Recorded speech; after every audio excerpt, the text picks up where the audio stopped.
3 days. Well, yeah, 3 days, because I put it in Saturday morning and I worked Sunday, and today's the third day. I'm going to take it out tonight. I'm going to wash my hair because I've gone back to like doing it once a week hair washing cycle. I just feel like overall that's what's serving me well right now. I know some people do go a few weeks without washing their hair, but I feel like I'm not really about that anymore, just for me, because I feel like that starts to be the place where you get scalp buildup. Although I don't really plan on ever washing my hair every day.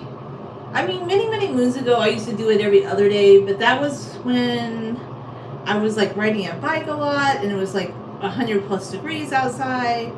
And it was just different. And I'm just not really about that anymore. Like, I feel like the balance is like when I was a kid, up until I would say maybe 15 years ago, I used to wash my hair once a week. That was just what really worked for me. My mom used to say she had to wash her hair every day. Now that she's a little bit older, her texture has changed a little bit. I think she washes her hair every couple of days because she just says her hair gets too oily. And yes, in the past, women did go weeks without washing their hair, but there was a difference. They had combs, okay, and they were like meticulously combing and boar bristle brushing their hair and scalp, and that's how they got all the buildup out of their scalp. You know, so it's not that they didn't. Also, too, another thing you have to remember is back in the days, women wore their hair up, and up until I would say the 1800s, many women, even in America and Europe, used to wear like bonnets, hair coverings. Even in America, up until like I would say the 1890s, women wore bonnets, and bonnets in a way were kind of a hair covering because you had your head covered and your hair was up. So like kids might have worn their hair loose and down or in braids occasionally, but most women, like once you were considered older, you wore your hair up, and that kept your hair just a little bit cleaner because it wasn't out in the elements. I mean, I'm not going to say that by modern squeaky clean fresh standards that it smells like that, but their hair was clean, it was serviceable. They didn't have like scalp issues, you know. That I feel like in modern times, a lot of these things we have is just by going outside into the environment where there's just more there's just more pollution in the air. Like there's more things. People, I mean, if you lived in the city, maybe, I don't know. I never could look at people's scalps then because I wasn't alive. But I'll tell you this, from all the things I've read and just the videos I've watched about historic versus modern hair, the difference between historic women and modern women, and this could apply to men too, like men that wanted their hair long, because some men did have long hair back in the days. In fact, it was up until Victorian times, it was considered fashionable to have long hair. It's only in our modern post-Victorian era that men started being told, you can't wear your hair long. And, you know, previously, many cultures, men had long hair. So, but even those men wore their hair in more protective ways and styles. And even when I do, even though my hair is like just slightly below waist length, I feel like I protect it, you know. I'm very much into the protective hairstyles per se. That's just my vibe and feeling about it. Like, I wear my hair up in claw clips a lot during the week. I feel like I really love claw clips. I know some people think that claw clips are clunky and not elegant, but I want to talk about this. Like, what is considered elegant? I kind of feel like elegant, it's a Victorian idea, really. I feel like it's kind of a Eurocentric idea because I've always noticed that elegant means not loud, not clunky, not bright, not colorful.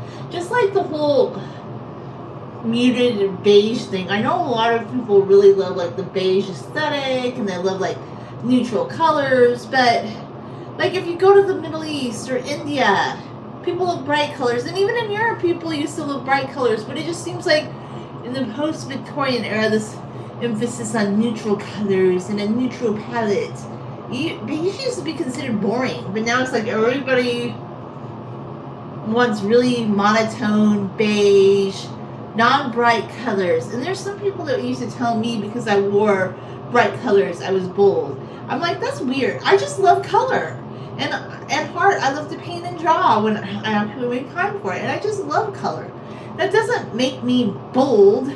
It just means I like color. And they used to, I feel like some women, and this is always women and not men, by the way, they kind of impress their viewpoints on you. Like, they make their thoughts about color your thoughts about color. Like, they just want to have.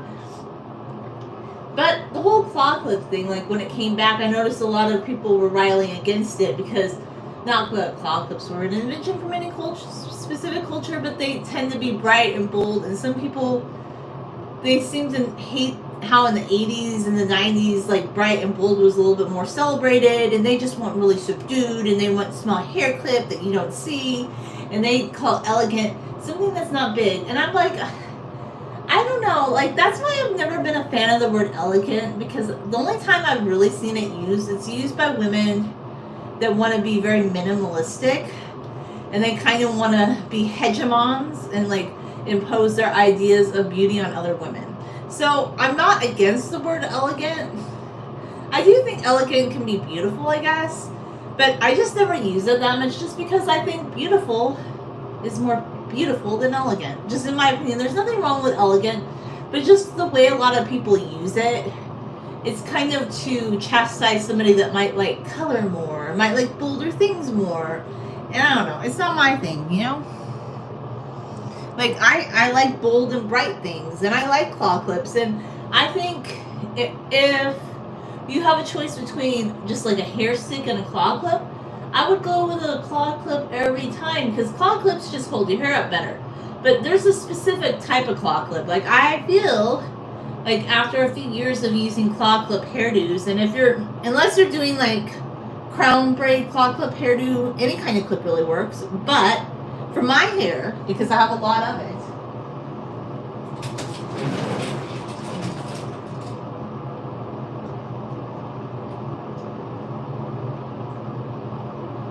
I want to do some demos on what I think are the best claw clips. Like, this one seems so cute, and I wore it, but it's just not practical. Maybe I'll wear it again with a half updo. I'll have to play around with this one, but it's so narrow, and it like barely opens.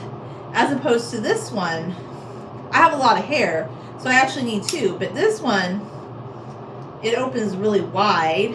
I can't really open it all the way with, like, I would need both hands to like show. Look how wide that one opens. So it holds much more hair than,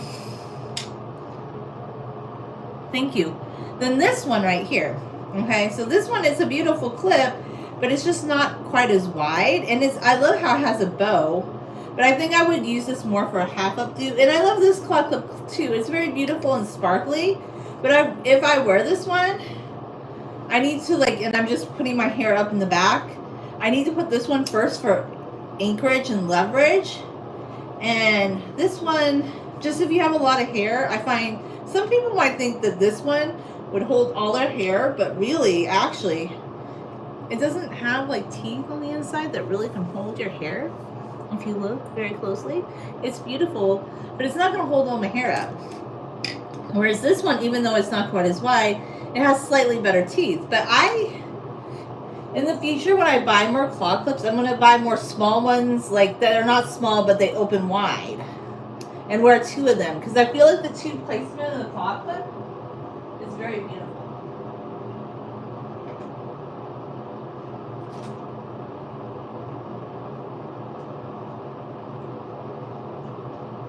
And look, I love this floral one, but again, it just doesn't have the strength to really hold up all of my hair.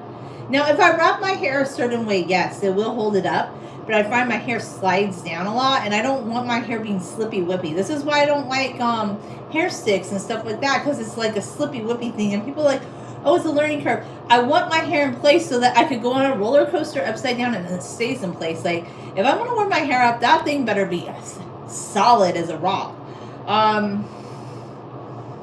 So this one opens wide, but because it's made out of metal, it's not quite as strong. Some people hate plastic, but plastic claw clips are legit. They hold your hair in place. I love plastic. I don't care what anybody says.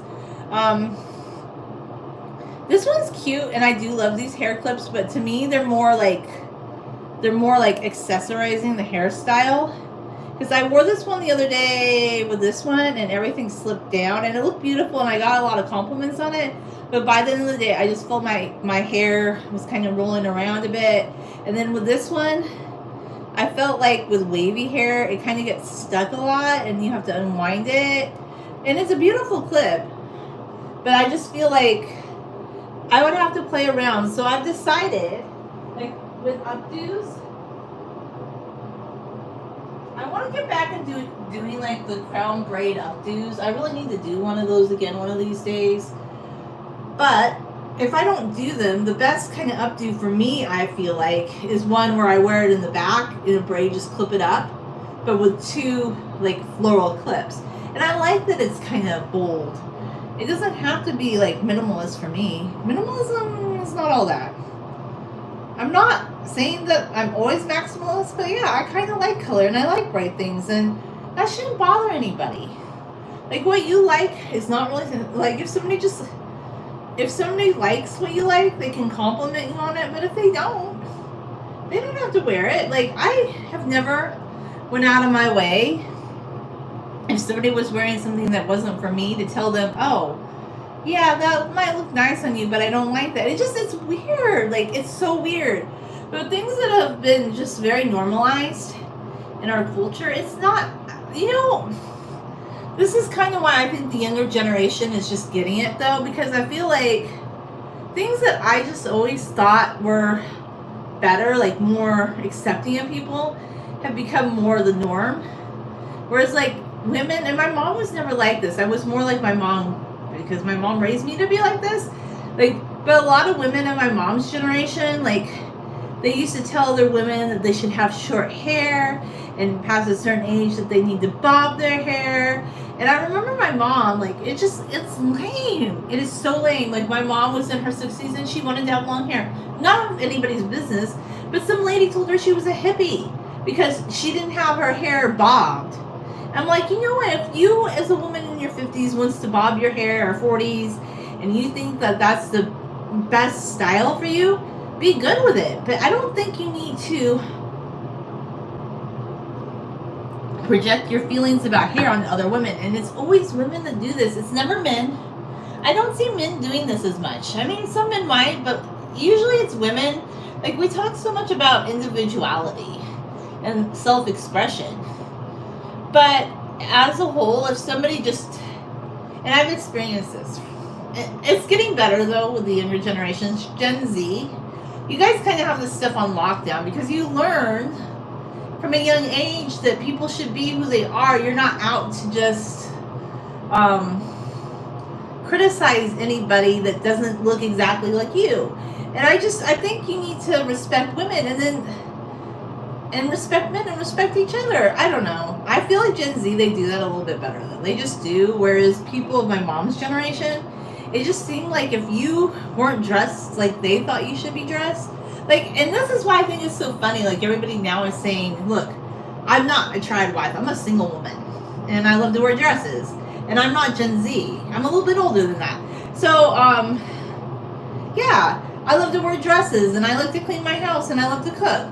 But that doesn't make me like a trad wife lady. But back in the days, like, a lot of people that were conservative, like older conservative people, they weren't into wearing like dresses and like being feminine. In fact, when I was a kid in the 80s and 90s, if you wore a dress most of the time, you would get berated. And I can't make this stuff up. This was my lived experience. Like, I think this is part of why I love being on YouTube, because I just really want people to feel comfortable in who they are and to be happy with who they are and to embrace who they are, and not, like, if you want to wear jeans, that's cool. I never got up one day and said, I don't think other women should wear jeans, and I'm going to go tell them that I don't like that. I just knew from a young age, like when I was 4 years old, and this was something that, like, it bothered my grandma too, okay? It bothered my mom a little bit. Well, my mom would let me wear dresses, but she got a lot of pushback on it because I used to get notes from the teacher because I wanted to wear dresses, my own choice, and they thought it was her dressing me like that. And I said, no, I want to wear dresses. And there used to be teachers that used to tell my mom, I should wear jeans to school. And I'm like, why did they care so much? It's so weird. But now, and a lot of these people growing up in the San Bernardino Mountains were what you consider conservative people. Like, they were the conservatives of the 80s and 90s. There were some liberals, but I would say Mountain Life in the 80s and 90s when I was a kid, that was not a liberal place, okay? It was not liberals. But they were all into, like, you should wear jeans and a t-shirt, and they thought you should always wear that and that only. And even my mom one day, she told me, oh, look at that one girl. Why don't you wear jeans and a t-shirt? Like, you know, you could make them, because you have such a good body shape, you could make them feel jealous. And I'm like, Mom, these girls are bullying me. They're bullying me to the core. First off, I don't want to wear jeans and a t-shirt. And even if I did, those girls don't like me. They don't like me. They would just bully me for something else. So I just, as a child, like, I got so much criticism, pushback for dressing how I wanted to dress, but I kind of am proud of myself because I persevered. In college, I started having, like, people tell me that I needed to wear jeans more and have shorter hair, and that was the time, like, I experimented with those things because I guess I was starting to feel like, I don't know why I changed all of a sudden. My mom asked me one day, she goes, you never wanted to change before, like, why now? And I don't know what it was because I never, like, I still always wanted to wear dresses. Like, the few times I wore jeans, I just didn't really feel like myself. And I love wearing leggings, by the way, because I think they're comfortable. I always loved leggings, and I love dresses, and sometimes I would wear dresses over leggings, which was very late 80s thing, by the way. But for some reason, if you wore dresses, people just were so up in arms against it. I'm like, why is me wearing dresses bother you so much? And it wasn't men that usually said these things. It was always women, like, whether it be classmates, teachers, even when I was a little bit older, people did it. But I just got to a point in my age where I'm like, why do you care how I dress as a woman? And I do think the younger generation is doing it better. And I see younger people wear, like, a variety of things. And then also getting out of my mountain bubble. Well, no, people did it down in the city too. People did it in Riverside, California. But I would say, like, in the mountains, you have to wear pants and a flannel shirt and a grunge shirt. And, like, I don't know, like, if you weren't dressed this specific way, that you weren't, like, as good as they were or as fun as they were. And I'm like, leave me alone. I like wearing dresses. Why do you care? Like, and then there would be the thing of, like, freezing. Although California never gets that cold, right? And if I wore leggings and a dress, sometimes I nowadays walk in 29-degree weather. I've done it, okay? And I lived. But it's like they were telling me I must be frozen. This is why I find it so funny now that there's women on the TikTok shop wearing, I love how things have changed and we're allowed to, like, dress the way we want. And there's women wearing, like, these fleece tights that look like skin, like, and they're saying how warm it keeps them. And that's actually true, because sometimes you could wear a dress and be warmer than people wearing jeans, because jeans aren't automatically warm just because it's pants and it covers your legs. Plus, they're not stretchy. Like, I always thought leggings were stretchy. Dresses, like the kind of dresses, I didn't wear super tight dresses. Like, I wore flowy ones.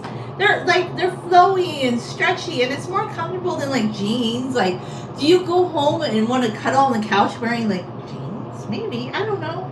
Most people put on sweatpants and stuff. But I feel like things I wore were always more stretchy and more comfy. That's just kind of my take on it. But, you know, society just views it a certain way. I think things are changing, though, so that's cool, and I've seen a change for a long time, which I think is a positive thing. I do, because just women berating other women for how they dress, it's kind of silly, you know? It's kind of lame. Like, why do we do that? And I think that was part of the thing about the TikTok-y thing. Like, I saw a lot of people, there's a lot older, savvy, cool people that are on TikTok or use TikTok. But I did an experiment. I decided to go on Facebook and post about how silly this TikTok ban was, and how actually Shu, the CEO of TikTok, was actually very informative, very cool under pressure because Senator Cotton told him he was Chinese and he was a Chinese citizen. He goes, I'm Chinese ethnically, but I'm a citizen of Singapore, and he substantiated that. But no, Senator Cotton refused to believe that Xu is Singaporean and that he's married to an American, even though he mentioned that himself. And it's just ridiculous, right? So silly. And I kind of pointed out, I said, do you remember how Xu substantiated during the congressional hearings that TikTok servers are based in the US and a few in Asia, and it's not in mainland China? Just because their parent company is ByteDance, that doesn't make it automatically a Chinese company, right? Nobody on Facebook really talked about it. They didn't want to commit it, and I thought it was funny. And okay, and then there's this one politician, AOC. She has gone out and said, when they were trying to say that TikTok was such a security breach, like she wasn't allowed to disclose what it was, but what they showed her wasn't compelling. And I'm apt to believe AOC because I think she's more like Bernie. I think she kind of is willing to look at things from many different sides, and I think she's right, okay? And then I remember, and I don't know if you remember, Cambridge Analytica. Do you remember the big data breaches that Facebook had where they had quizzes and they basically sold all of our statuses, comments, things like that to advertising companies? And I watched a TikTok video this morning about a woman that said I guess she's a matchmaking kind of person, and she was invited to Cambridge Analytica's office, and they were asking if she could become part of their matchmaking team. And basically these people were telling her, I guess the guy that was one of the people that worked there said he actually likes Bernie. He couldn't vote in US elections because he's German. This is very interesting. A non-US national who was doing data breach things with Facebook's blessing, okay? Cambridge Analytica, Facebook knew about this. They used to promote those quizzes on there. They knew about them taking statuses and whatnots and selling, because this is how Facebook made their bread and butter, okay? Selling our data to this company that would promote ads. And basically what this lady Maria said in her video about how she was trying to be recruited as a matchmaking expert for the Cambridge Analytica. Basically what she said was, she was told because the Trump campaign paid more money than Bernie would have, that it was all based on money, and that's why they started targeting specific kinds of ads to encourage people to vote for Trump. So is that not a data breach, like of some kind? That's more of a internal one. And then also it was shown and substantiated in 2016 that there were Russian bots on Facebook that created pages and profiles to promote Trump. Okay, and this is a US based social networking site. So they definitely have data breaches. They don't care about your data, they sell it. Like, in fact, the EU passed laws because of how Facebook used our data, where you'd be searching for a certain topic, anybody in your family, okay? And I knew this one guy, he was from Europe, okay? He was very paranoid about it, okay? Maybe you shouldn't be searching for these things if you don't want your wife and poo to know about it, okay? So he was searching for various kinds of birth control, okay? And I don't know why. That's his business. And he said he didn't really trust Facebook because if he used Facebook later, she would start getting ads for that, and then she would know that he was searching for that. I'm like, this is a Facebook, and that's why the EU started passing more laws about how they use data. And yeah, so Facebook never cared about our data privacy. And then plot twist, okay? I mean, I think TikTok kind of sold out too. I mean, TikTok's fun, but I think they all sold out. At the end, everybody has a price tag, okay? So, plot twist. When the congressional hearings were in their depth, and people were saying that, that TikTok's a security threat. A lot of those politicians had purchased stock in Meta, had been lobbied to by the Meta lobby, So yeah, of course, and a lot of the terminology and language is similar to what they were using during the 80s with the war on drugs, acting like pot was going to make everybody like lose their mind and run through the streets and go wumble wumble wumble. Like it was the same kind of terminology that they used then towards TikTok, and they have equated social media use to like a drug and just things that I find kind of ridiculous. Like I don't think that the government's responsible for like your social media usage. Like if your social media usage is off the walls, that's a you problem. That's not. I don't think you need a nanny state to tell you like maybe you should brush your teeth and go to bed and not be on TikTok at 3 a.m. That's a you thing, not the government thing. And equating like Facebook and the TikTok to modern day substances, like that happens all the time. I know like maybe there's some psychology studies that back that up to some degree, but I think at the end of the day you have to have some common sense and be like, I need to go to bed, I need to do this, I need to put it away. Like if you spend 20 hours on a social media app, there's no legislation that's going to keep you from doing that, okay? And they were bringing up all this stuff, and it was stuff they said about Facebook before, but now it's like Facebook was the good guy because they own Meta stock. Oh, because they could profit from it. So please don't pretend like Facebook cares about your data and they haven't had data breaches, which they've had so many. They've had so many, it's laughable. And TikTok actually substantiated during the congressional hearings that they had fewer data breaches, and it was actually TikTok. And I've done this on my other channel before, where I did a comparison between Instagram and TikTok. TikTok is much more stringent on not allowing like porn, like X rated content. Like they have better filters on that than Facebook and Meta has. So they actually protect their audiences better than Meta does. I mean, maybe Meta's better now, but a couple years ago when I did that experiment and I was like typing in certain keywords, these things would come up on Instagram and Meta Facebook, but not on TikTok. It would say that you can't search for this term, because I was doing an experiment because somebody said you should compare them, and I was like, yeah, see, it does. That's interesting, right? But I don't know, all of these arguments.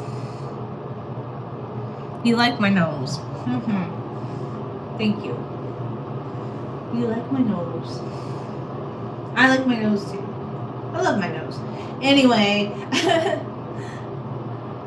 the end of the day, I just think this is silly. It is so silly. Like, to pretend like one social media, and then Zuckerberg is kind of like he's having a change of heart. And I've been hearing some of the details, like did TikTok sell out to Trump? Did TikTok, we don't know all the details, okay? But at the end of the day, I'm sure if TikTok wants to remain in the US, they have to kind of play the political game, just like Zuckerberg did. But him coming out and saying, oh, I had the fact checkers because the government made me do it. Like, when? Like, really? Well, you were willing to do it, but you were also willing to sell data. And, I mean, I'm not saying TikTok hasn't done this too. I'm sure they have. But the only way you could not, and irony of this all is they used to do this at grocery stores if you used a credit card. Well, the credit card companies would track your purchases. All the corporations do this. Surveillance from corporations, from businesses, from big tech is far more intrusive than the government. But people worry about, oh, the government's spying on us, or China knowing what we do. But you think our own corporations don't do that? I don't know. Really? But I don't, at the end of the day, I'm not super worried about it because they're going to do it anyway. It's going to happen no matter what. You could do everything you want, and I think the only way you could completely avoid it is if you just never go online and you're like my dad, who refuses to have a cell phone. He will not have a cell phone. Never wants one. So my mom always had the funnest time trying to track him down in stores. It's like still 2003 with him because he refuses to get a smartphone and he will not learn to use one. He refuses to use the computer. You can't make him, okay? Nope. Never sent a text message in his entire life. Won't do it. Oh no. He refuses to do it because you can't track him. Buys everything with cash because you can't track me. Like, And I'm like, nobody cares. Like, honestly, I think people are a little too obsessed with like, oh, like even the, like a corporate. What are they gonna find out that I like dresses? I don't care. Some people really care about these things. I'm not obsessed with it, you know. So yeah. Anyway. Those are just my thoughts on this whole thing. Like, and then I noticed that people on Facebook, they're never gonna say anything negative about Facebook because they just love it. And I feel like Facebook, I used to use it a long time ago, but I used it because I was a blogger and I was a YouTuber, and I thought maybe people would be interested in what I was doing if I posted videos there, and I realized no. So the only thing Facebook's really good for is like if you want to post a lot of pictures of like, I don't know, your family vacation and people in your social circle, and that never really it was interesting to me. I kind of just wanted to be a blogger or a YouTuber, you see, and now I'm a little bit of a TikToker, which I'm the same on all these platforms, by the way, but I don't blog anymore. I stopped blogging just because years and years ago, like they used to have a way you could make money with Google ads, or just you would get more engagement with it, and people just didn't really read my blogs anymore. Plus, blogging is a lot of work. I'm not saying you shouldn't do it, but I used to put a lot of time into it, and I didn't really feel like it was like the reward was as good as with just doing YouTube videos. Also, I used to have several websites where I tried for a long time, and I didn't buy somebody to help me do this, to promote t-shirts, and I sold a few, but yeah, I didn't pay people to help me promote these things. I was just doing it for myself as a hobby, and it was kind of a fun and sharing my art projects, but I don't know, it just never really felt like I'm just gonna, when I get around to it again, I'm gonna share art on my YouTube channel. But I need to get myself around to that.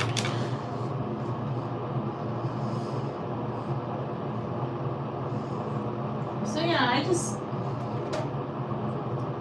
but I create art for me. Like, I'm at a point in my life where I know unless you want to make a certain kind of commercial art, it just doesn't really sell. And I've always just wanted to do things that make me happy. I'm not about doing things for popular appeal. And it's funny too, because recently people, that's another topic on TikTok that I found so revealing and so kind of absurd that people didn't know this. Like, people were like, oh my god, did you know this influencer said that they didn't really use those hundreds of cubes of ice forms that they made? I'm like, oh, come on. You didn't know that?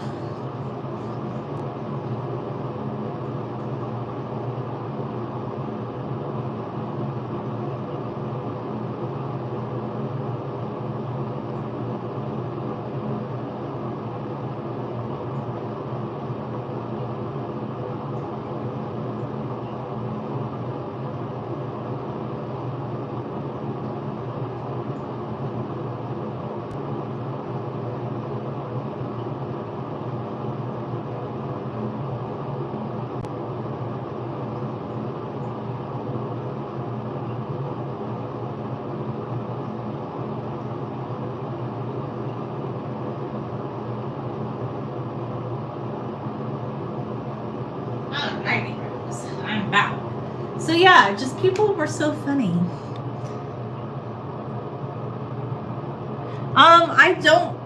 I don't publicize the length that my hair will be ever, because that's between me and my hair.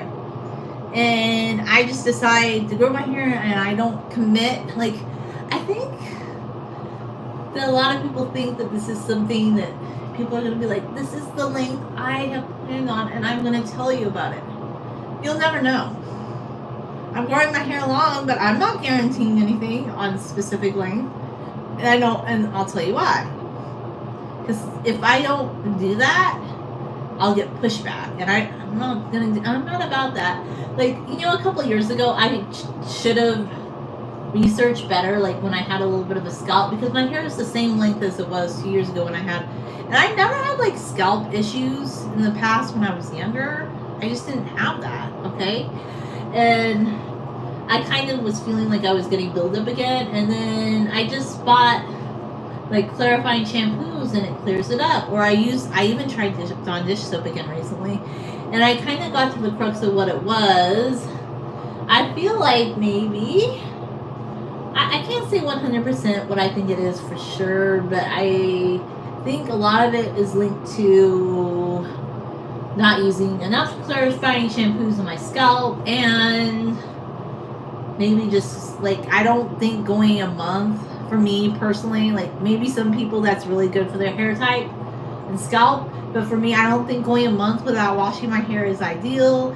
And I realized that I went a month, okay, one time, and then I just did a henna treatment, and I didn't like do a clarifying shampoo on my scalp, and I learned these things. And also, if I'm still gonna do henna, but I would never mix henna with conditioner. See, I always am real and honest on my channel, and that's going back to the people that are not authentic. Like these people are saying, oh, that they didn't really do this and that, and that they just made it up for like views. And I'm like, that was what I was talking about Saturday morning, without even knowing that some TikTok influencers had outed themselves, because maybe they're not as much story format on the TikTok. I think, to me, TikTok's always been more about open dialogue, right?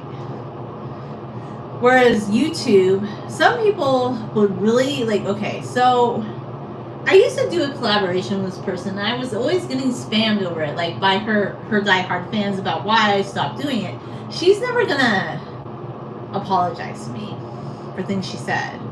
She will never be like, oh, Julia, I was harsh, because in her heart of hearts, unless you live like some sort of libertarian ideal and you do things according to her, you're just not a good enough person. Even though I was always a real friend to her, and like for years I was loyal to her, but loyalty means nothing to her because she just likes archetype people, right?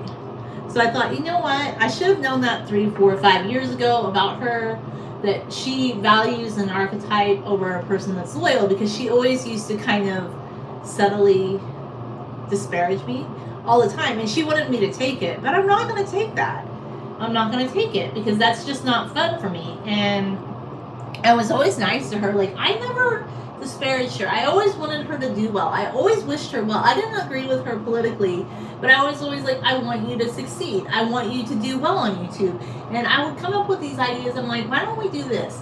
No. And then towards the end, she was getting like very, just kind of like disparaging, like, oh, well, these YouTubers do so well because they have a story and they have this, and I'm like, you know, and they seem smug, and I'm like, I don't want to be that. I don't want to be those things.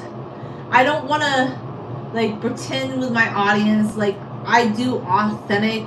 And that was another thing too, like she was always like, oh, like you are just so transparent. Yes, I am transparent. Transparent to the core, because truth seekers are transparent to the core and back. They don't delude their audience about what they're doing. You know, I'm not going to do that. And she started just like heart throbbing after those people that do that, but she wasn't realistic with herself. She never could admit, like I tried to tell her, like, I don't think that's you. I think you need to be more of an honest person with your audience. Like trying to be a storyteller like that, it's just not authentic. But she really, like, she thought that was the best way to do YouTube and have views, and politically we don't align. And I should have known this like 4 or 5 years ago, because we would always come up against certain things. Like she would critique me, and I'm over it. Like she told me one time when we did a live stream that I wasn't allowed to take my hair down because that would take away from the professionalism of her live. Are you kidding me? There were people that were smoking on her live stream. Smoking. And that's okay. But me taking my hair out of braids look bad? No. And it was always like these little digs to me, because she liked that I helped her, but then I think she began to realize, because I wasn't getting her like the millions of views or something, that it was time to bring out all the like little kind of, and I never did this to her, because there were things that she did that I thought, oh, why are you doing that?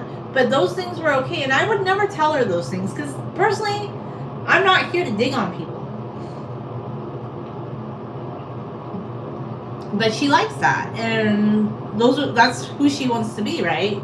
And I finally in 2025, I'm like, I'm done with that. I'm done with like the collaboration, because all the collaborations I did on other people's channels, they just were not uplifting.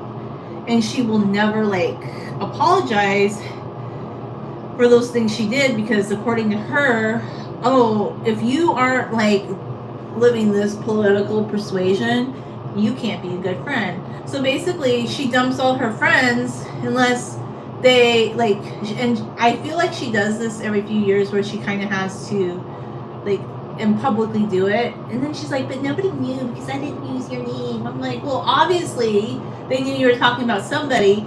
And this is where I began to think, I realized something.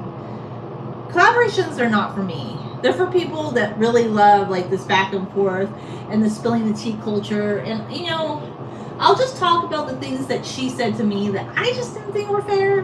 But whatever. She's like probably one of those people that loves to say life's not fair. But life can be fair. And I think the people who like trudge that up, like there are people in the past that have done that, they're narcissists, because that's a narcissist thing. Like when narcissists, like they love to do that. It's like the bait and switch thing. Like basically they like to undermine your sense of reality, and it gives them a sense of control. Because if you don't agree with them to the 110 and you're not aligning with them to the 110, then wow, you just can't be a good person in their book. Even though you were a loyal person and you were there for them, it doesn't matter. Because if you aren't aligning like that, if you're not a friend like that, well, then I realized she didn't really like that kind of friendship. She just wants like to be aligned with people who think like her. And even though like some of it was kind of like not consistent or coherent, but she'll never admit that. Like, oh, I cannot admit, like everything is chef's kiss perfection in her mind. She doesn't see the blind spots in her like worldview. I think you should be able to say, maybe I have a blind spot in my worldview, and maybe a lot of politics is funky. It's funny because she'll say that about everybody else, but when it comes to her worldview, chef's kiss perfect. So, why don't I do collaborations with her anymore?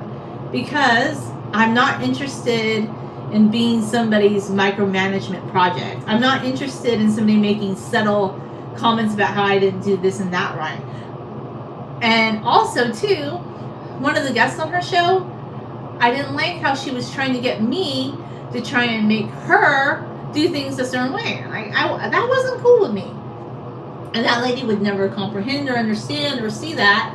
But she literally used to tell me that I needed to keep that lady from talking about certain topics and going off on a tangent and doing this and that. And I'm like, come on, man. You're getting a little off the rails here with this. And the way that the topics were being presented, like there are people doing the controversial political stuff that get a lot of views. Those videos of hers, they're not getting views like that. And there's a reason. Because like she doesn't resonate with her audience, like that kind of audience. And she's not, I don't know. So I kind of came to the conclusion, you know what? You do you. You do you hardcore. But I don't know why you want to thirst after people that they don't like you. Like you, at the end of the day, she wasn't realistic with herself. Like, I've been your genuine friend, but you're willing to throw your friends into the bus. And when you do that, you lose friendship forever. You do. And you don't get it. You lose friendship forever when you do that to somebody. And that's her loss.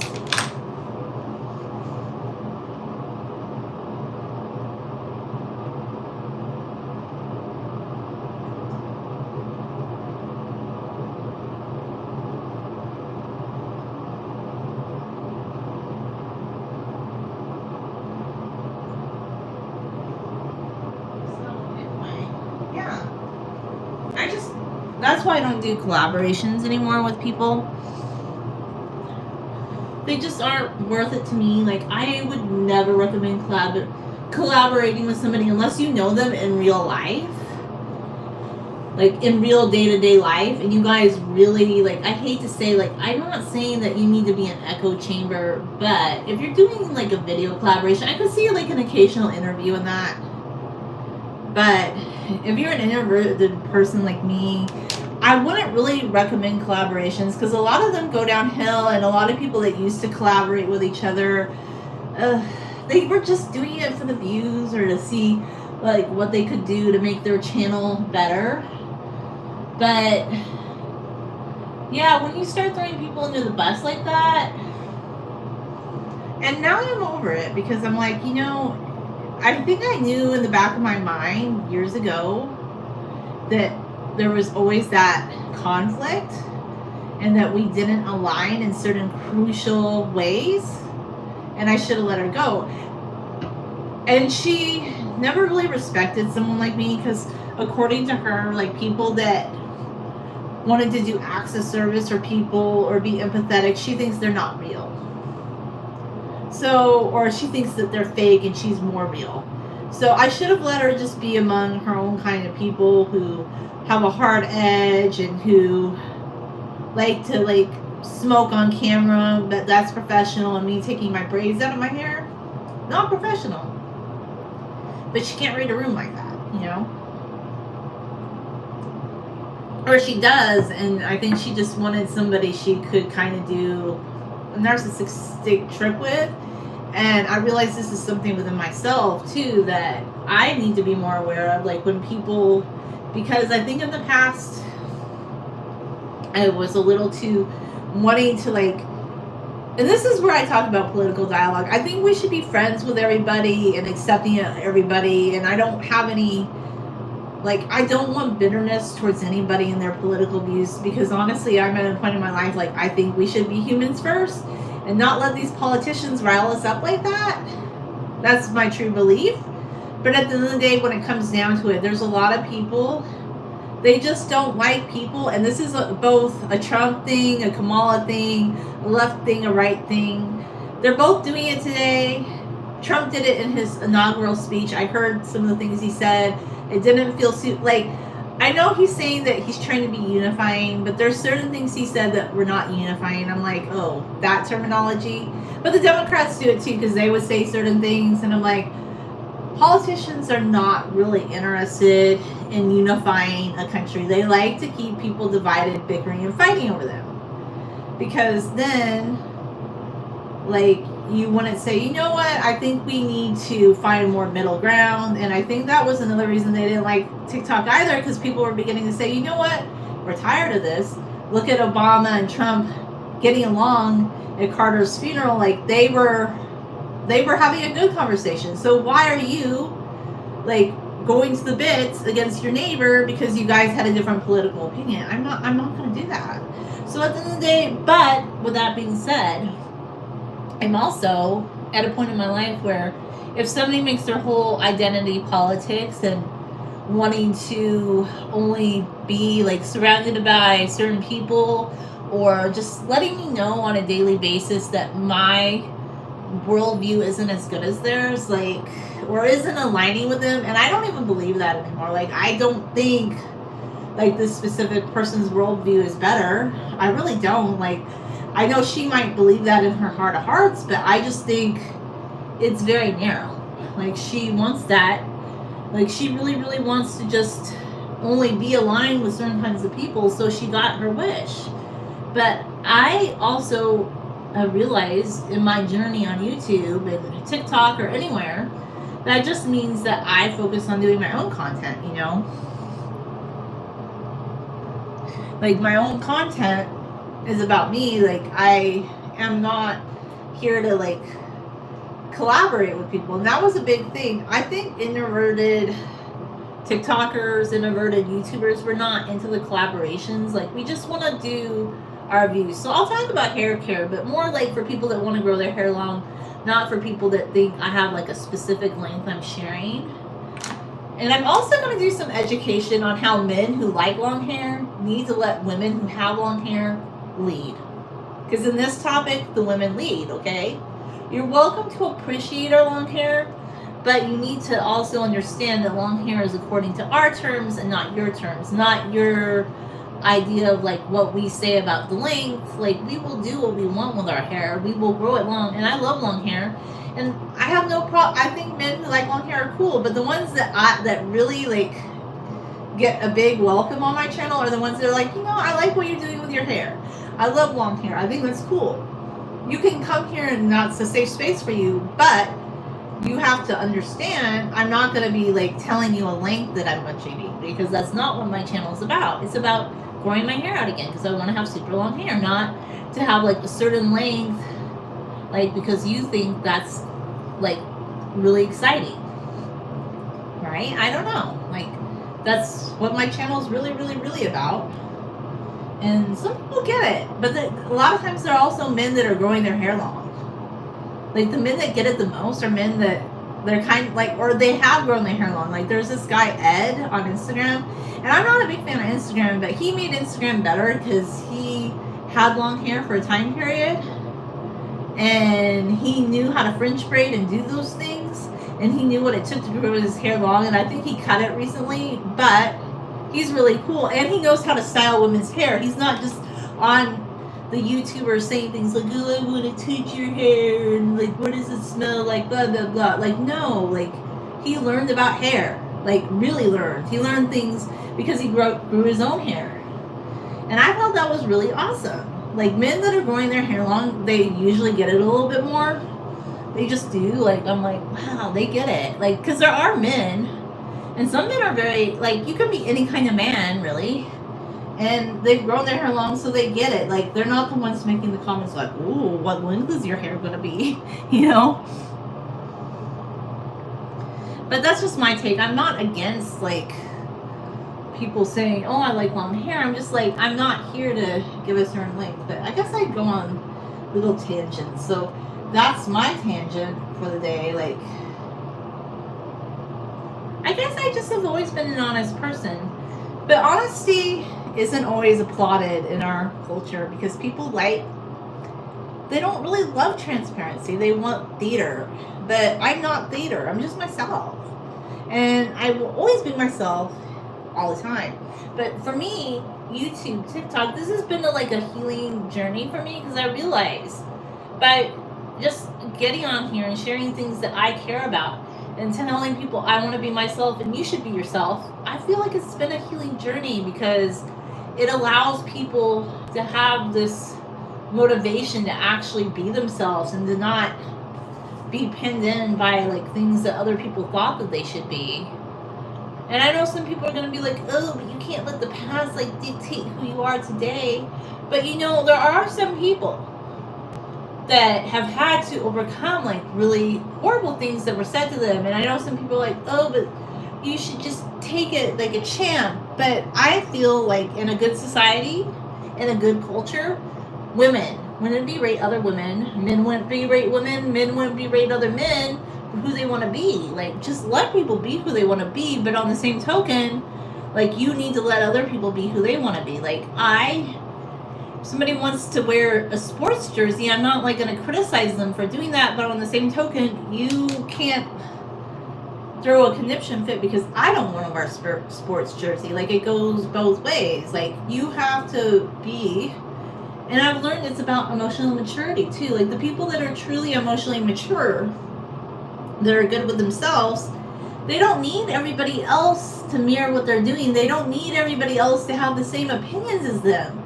Like, they are just good within themselves. Like, that is the hallmark of being an emotionally mature person, in my view. Like, you are good within yourself. You don't need other people telling you that, oh, this is the way to be. Like, you know. Like, you just know within your heart, like, this is a good way to live your life, because it brings you happiness, it brings you joy, and you want to find people that feel similar. You know, life doesn't have to be super complicated, in my view. It just doesn't. I think we've overcomplicated things in our culture to some degree. You know, that's just how I feel. when we start letting people be who they want to be, and I guess that was what I was going to talk about. The last thing is like we talk so much about individuality in American culture, but I feel like this has changed a little bit. But I have noticed, like, and these are people really hate TikTok, like they're so against TikTok. They were the jeans and t-shirt uniform wearing populace. Like, there's nothing wrong with wearing jeans and a t-shirt, but they were the kind of people that if you didn't wear that and you didn't dress casual enough, like, that was a thing, by the way. Like, if you didn't dress casual, like, people would say, "Oh, you're overdressed." Like, why did they care what somebody else was wearing? Like, why does everybody have to dress the same? Like, I didn't know that we had a uniform, but it's like there's this unspoken, unofficial uniform, and I think it's changed. I do. I feel like just being who you want to be has become more acceptable, and I think that's a good thing in my view. And I love having long hair, and yeah, I guess I'm gonna just stop talking about the people who didn't like long hair in the past, because there's no point in talking about it, right? Their opinion isn't our opinion. Like, you should have long hair if you want to have it, in my view. You should love long hair if you want to have it.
You start up here, mister.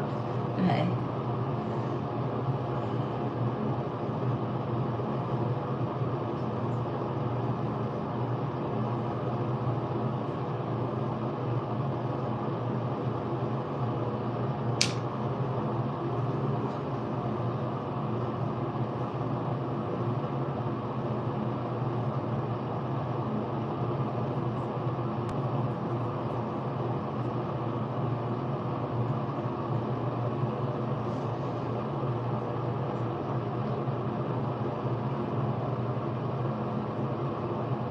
Alrighty, rude. I don't know why I say alrighty, rude. But when I was a kid, I first learned about the nation of Nauru. I just love that. I love the name of the country. I'm just like, I think it's an interesting society and culture. One day I should do a live on my other channel where we can screen share and read articles about Nauru, because it's a very fascinating country with a very fascinating history. Very small country, but I found it fascinating. Like, they became uber rich after World War II up until like the 90s, I believe, because of like phosphates that were being mined on their country. And they were talking about how they had multiple vehicles, although they only have like 13 miles of streets to drive them on, and multiple VCRs. And the residents were talking about like all the money they had, but then the money got cut off in the late 90s when the phosphate deposits were depleted. And then I guess Australia kind of did a Trumpy move where, you know, people came on boats to the Australian coast, like undocumented people, so they were sending a whole bunch of them to live in like some sort of camp. And it was, Nauru has had an interesting history. A very small South Pacific country, not South, more Central Pacific, really. Northern Pacific, not South Pacific. I'll have to talk about it one day, but Nauru is a very, very interesting place. I want to do lives about, this is on my other channel, just about topics I've read about in the past and things like that I found fascinating as a kid. And I love to just talk about like random topics. John from Cult in the South Pacific, that was based on U.S. military machinery, trucks, supplies, food that was brought there. And then when the U.S. military left, you know, they left the tanks behind, they left some of the trucks behind, but you know, they didn't bring the food anymore. And there was actually a cult where people still dream about these supplies coming back. I feel like it's very fascinating, but you know, I can see how these things would happen, like just like when the Spaniards came on a ship and the Aztecs thought, oh my gosh, like they're otherworldly because of the color of their skin, and they have these big ships. But the Aztecs had built, and the Mayans had built all these beautiful architecture, and they had a form of writing system, so it wasn't really that these people were more civilized, they really weren't, but they were able to compel people to overthrow leaders just because they acted like they were gods. You know, they did this. History is so fascinating and kind of sad. No, it's really sad, actually. Like, if you have to delve into history a little bit more.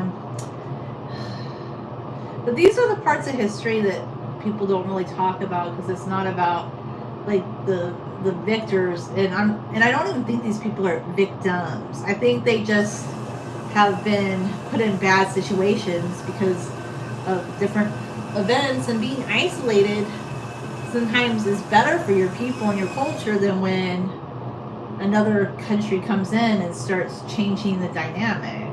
It's very fascinating. Although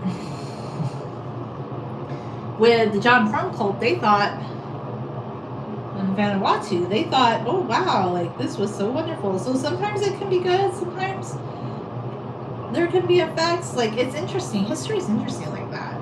And I studied history. I had a degree in history, and this is nothing new. So anybody that tells you, oh, modern universities don't produce educated people, that's a lie. That's a lie. Please. Because I know a lot of people who don't know about these topics who think that because they just want to know about their very insular topics. So please don't let people tell you who you are, or let you. I know a lot of really, like, just very educated people.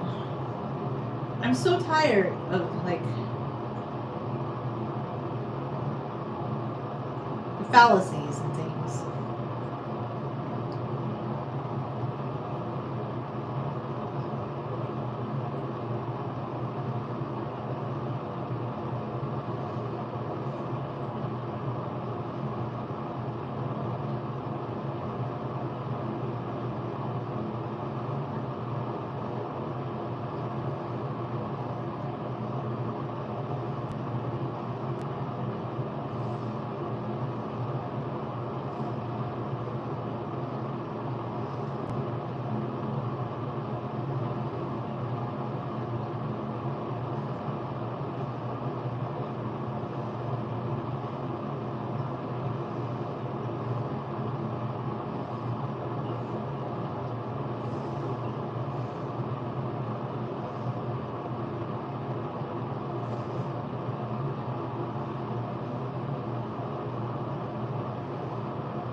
I'm not into volume, but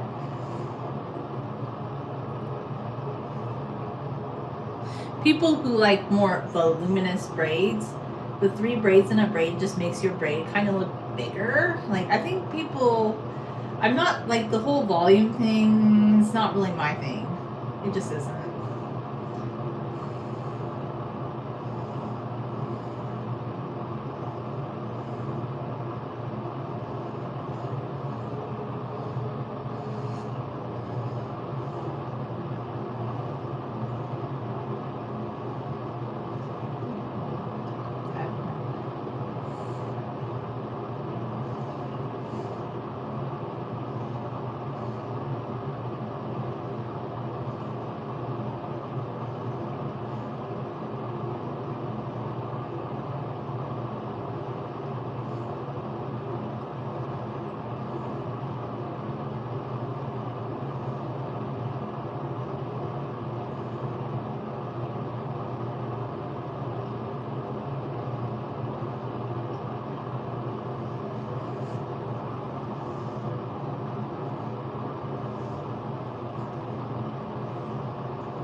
There's some little baby hair ties. Ah, no, brush!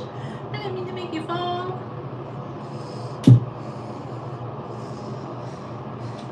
Oh.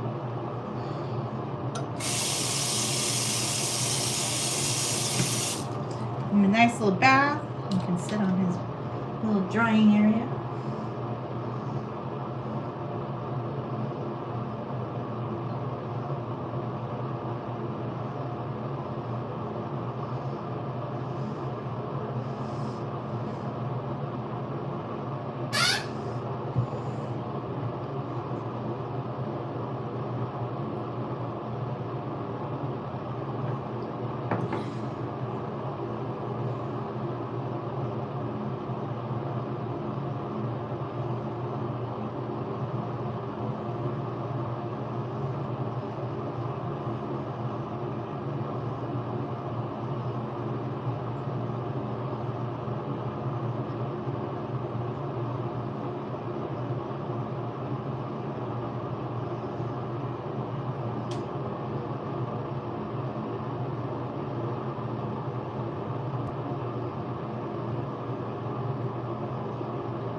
And I was thinking about like one of the most feminine dressing societies where femininity is really promoted. That would be Japan. And a lot of women in their 30s and 40s in Japan are single women. And feminine, looks and styles are highly promoted there. So this whole new thing where they act like dressing feminine is like something on the right. I mean, some people on the right, yes, but the people like that really were the big Trumpies, they don't dress like that. So like everybody says that attire is like part of your political expression. I don't believe that at all. Don't let people tell you how to dress and who to be. I'm tired of that because clothing is what you like to wear. It's not like who gets to tell you who you are. Like, cause as I've shared, in the 80s and 90s, very conservative people didn't think women should wear dresses or girls should wear dresses. Like, they would be kind of rude about it. So it's not necessarily true. Like, people think like the new trad wives are emblematic of a more feminine style. And you know, pinup style, like the a lot of the pinup like retro styles, even then and now, some of those were very liberal people. Very liberal people. Like women that wore pearls on TV. Some of them had very liberal viewpoints. Were single mothers at some time, but doing shows where they were wearing pearls on television. So it's funny that certain styles are considered conservative, liberal, blah blah blah. No, style should be about you, not about like what a political party thinks or a group of people think. And I just find that it's more hype about like what's trying to divide us and make us think like certain people. No, it's silly. Don't live that way. Like, wear what you like, dress how you like, do your hair how you like. You know? My view on that, anyway.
People think wavy hair and curly hair is easier to braid, but sometimes, just my viewpoint, like when you're trying to get everything to be in a certain braid, I feel like the bends of previous braids can make certain pieces stick out. I just want everything to kind of stick in more when I do a braid like this.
I might. This is possibility. I might get that long. I'm trying to focus on healthy hair. I want to eat another bite of grapefruit later because I feel like eating a variety of foods is good. So not only, like, I know all the hair people are like, you need to do this and that, but you also need to eat some healthy foods, like, in my opinion, to help with hair growth. So yeah, I had some grapefruit this morning. I feel like I love grapefruit, but the thing about grapefruit is I can't eat it all in one go. I love a few bites of grapefruit, and I like to drink it with coffee. It has like this bitter, sweet taste. I don't know, something about it just really wakes you up. But I can't eat a lot of it all at once. But I do like a little bit of grapefruit. Like, I'll eat a few pieces of it, a few sections. And I had an orange the other day. And then I had some hummus on Saturday. I eat a variety of things, you know?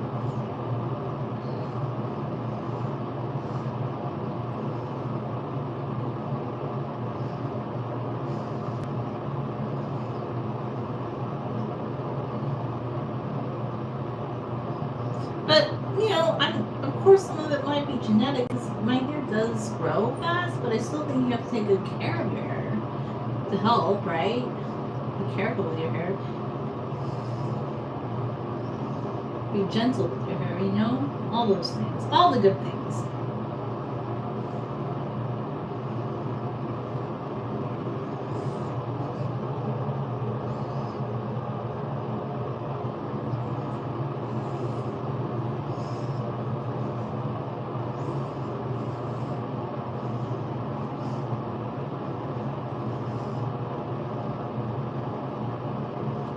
But yeah, I feel like I've learned a lot about hair care on my own. I don't even think like people at the cosmetology school or like the new scalp detox people, I don't even think they could teach you these things. I feel like, I wish though, when I had a panic attack a couple of years ago, 3 years ago to be exact, almost 3 years ago, about like some scalp buildup, I wish I had researched it a little bit more. And some of the things that the scalp people are getting are right, but some of it's wrong. First off, I would never call it a scalp detox because detox is being overused. Like, detox is actually a medical term for like when your body has ingested poison or something that's like threatening your immune system. It's not like, and people just throw it around willy-nilly. So like when people use the word scalp detox, I don't agree with that. But I do think you need to do a clarifying wash. And I think you can do that with a myriad of ways. Like, some people look down upon Dawn dish soap. I don't. So like if your scalp has some irritation and buildup, a lot of people have used Dawn dish soap. So I used a variety of things. I used salicylic shampoo. I used some Dawn dish soap. And I think the one thing that really helped me just get a handle on it, like when my scalp did build up, was this. And I wouldn't use this every day, but I would buy some Nexerol shampoo, and I would have like a type of, like I've been talking about, like my favorite, okay, so my favorite clarifying shampoo for a while was Silson Blue Naturals, but I don't think I'm going to rebuy it after I use this because I bought more of this Garnier Pure and Clean, and I think this one is really good. They both have salicylic acid in them. This one has more than that one. This one is a smaller amount, but I think they're both good. And then I did use some Dawn dish soap when first happened, but I think the thing that really just turned the tide, I don't even know if I'd have to do Dawn dish soap again, is I was watching lots of dermatology videos and they just recommended Nexerol shampoo, and I think it's a little pricey because it's $12, but I don't use a lot of this. I just use a little, plus I only used it once a week. And I did my first wash with this guy because I'm trying to finish this guy up, and then I've had this one for like since last year, like January of 2024. This one, I bought this one in March 2024. This one I just bought in December. But yeah, I would highly recommend these guys, like a clarifying shampoo if your scalp ever is having problems. Like, please, just clarify. I know like it's really popular.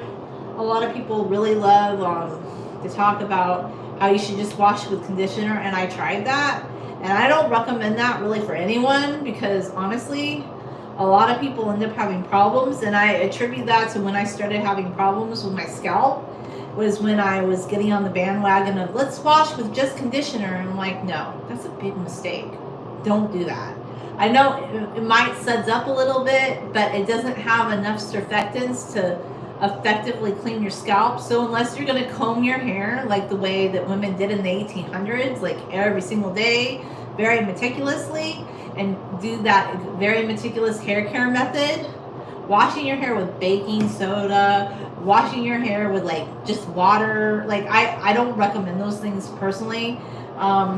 Salicylic shampoo, and I do wash my scalp, and I'm concentrating on my scalp. You don't need to put all your hair on top of your head and suds it up your scalp, okay? Because it will rinse through and wash the rest of your hair. And this, like, I just recommend these guys.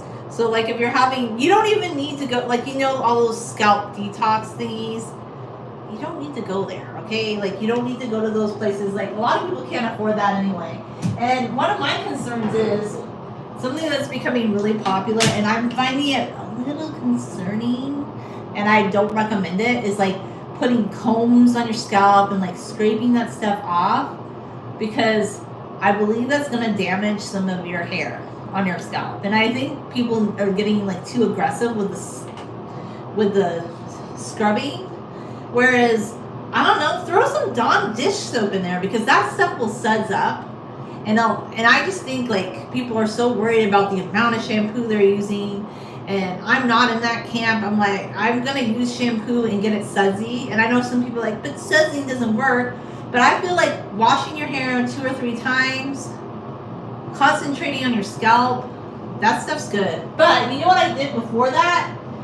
Because I had watched a whole bunch of videos with dermatologists. Okay, I'll get you for later, buddy. I'll get you later.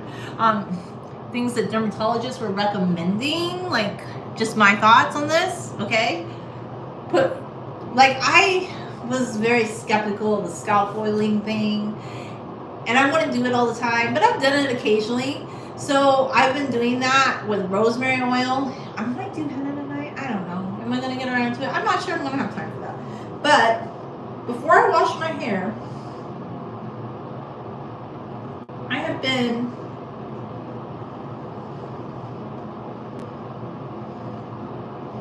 taking coconut oil. I've been using the Yves Rocher, the heating one that I have, because I have a whole bunch of that, and just warming it up and putting rosemary oil in there, because it's an essential oil, so you can't put a lot of that directly on your scalp. You need like a carrier oil to dilute it.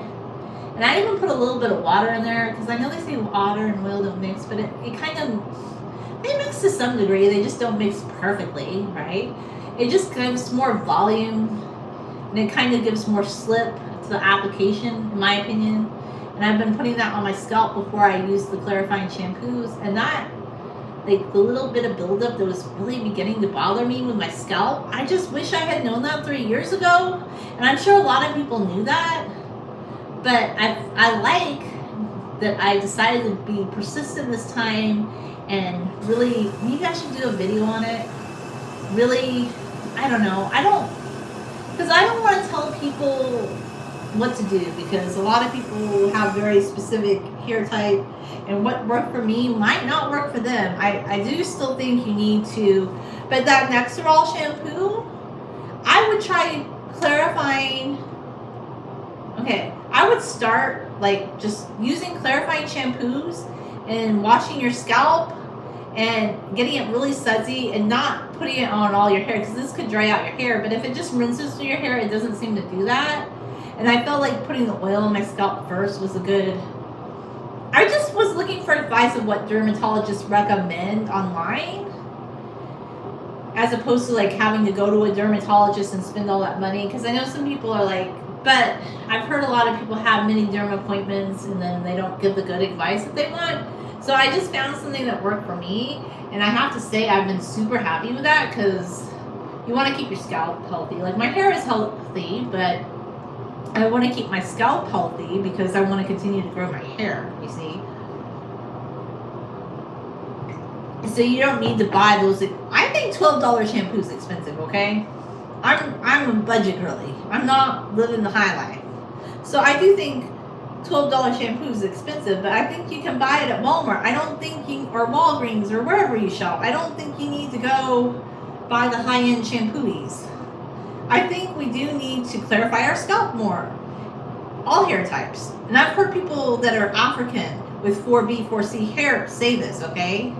That Nextdoll shampoo or Dawn. In fact, I learned a lot of these tips about using Dawn dish soap from African American women that said it was really good for clarifying their hair. I saw several videos where people did it, and I'm like, you know what? That's smart. That's smart. And I tried it, and it works. So for me, that works. And I know a lot of people are like, oh, but I won't put that on my scalp. But it has the same ingredients as you should do with shampoo. Like, then don't do it. Like I said, try Nextdoll shampoo and a salicylic acid shampoo if you don't want to do that. But that's just what worked for me. But yeah, people are willing to scrape their scalps with like combs, and I do believe that's going to damage your follicles. And I know that's a popular thing right now on social media where people are using these combs to scrape their scalp. But I also think you could be damaging your hair, and it could take out some hair with it. And I just don't think that's, like, I feel like just using soap to break it up and let it sit on there in oil, that's far more gentle than like scraping your scalp. And I don't know why that's a thing, like why people want to see people scrape sebum off the scalp. Like, why has that become a thing that people like to watch? I'm just curious. Like, I think it's not really healthy for your scalp to do that. I know some people are really into it, but I have found, like, I fixed, like, when I was starting to get a little bit of that scalp buildup or irritation, the Nextdoll shampoo, Dawn dish soap, those three things, they just made it go away. Like, I'm not saying it's perfect. I'm not saying it's going to last forever. Like, you'll have to wash your hair again eventually. But, yeah, I attribute, like, just some scalp irritation I had to the really windy, cold weather, because it's been really windy. It's been really cold. I also feel like all the ash from the fires that's been in the air, and I walk a lot, like, so my scalp's exposed a lot. Yeah, I could wear a hat on my head. I could, but I don't like to do that, because then I'd have to restyle my hair, like, once I got to where I was going. So, but yeah, maybe if you covered your head the whole time and your hair wasn't exposed to the elements. So I just feel like the dry winds were like irritating my scalp recently. And I've noticed dry winter weather is just not really happy for my scalp. So Nextdoll shampoo, salicylic acid shampoo, highly recommend those, like, for your scalp. But you concentrate shampooing on your scalp, the suds will go down into your hair, but you don't pile your hair on top of your head and put, like, no, because that causes the tangles, and that will dry out your hair. It's going to rinse down your hair and wash it anyway, but you concentrate it on your scalp. And then when you're rinsing it out, it's diluting it as it's, like, I'll pull some through a little bit, but also, too, what I'm doing before I do that is I'm doing, like, a scalp treatment with coconut and rosemary oil, and I'm trying to be more into that lately, because I don't know, a lot of dermatologists are recommending it, so I'm trying to be more open-minded about it, because before I was kind of like, oh, is that really necessary? Do you really need to do that? But I don't know. Like, there are dermatologists that recommend it. Now, I'll tell you where I don't agree with, like, some of the dermatologists. Like, there was one that was recommending Nextdoll shampoo, and I think that's really cool, but then she was also telling people on the TikToks that they should start using minoxidil, which I don't really agree with, because minoxidil may regrow your hair. But the thing about minoxidil is you have to keep using it for the rest of your life. If you stop, like, using minoxidil, it'll make your hair fall out. Also, it can cause heart palpitations, and I'm not about that. Like, I know we live in a modern life, but I kind of do like to be more holistic, on the more holistic side. I don't recommend, like, taking minoxidil or, like, other things to, like, try and grow your hair. I just say do gentle hair care, like, try to focus on eating healthier, those things, you know, in my opinion. So yeah, anyway, yeah, just try to focus on being gentle with your hair. I don't think you need to go to a scalp detox, because that's a lot of bunky. The word, people are misusing the word detox. It's a medical term. Like, Google the misuse of the word detox. Your scalp doesn't need to be detoxed, but it does need to be clarified. But there's a difference between clarifying your scalp and detoxing your scalp. Your liver detoxes your body, okay?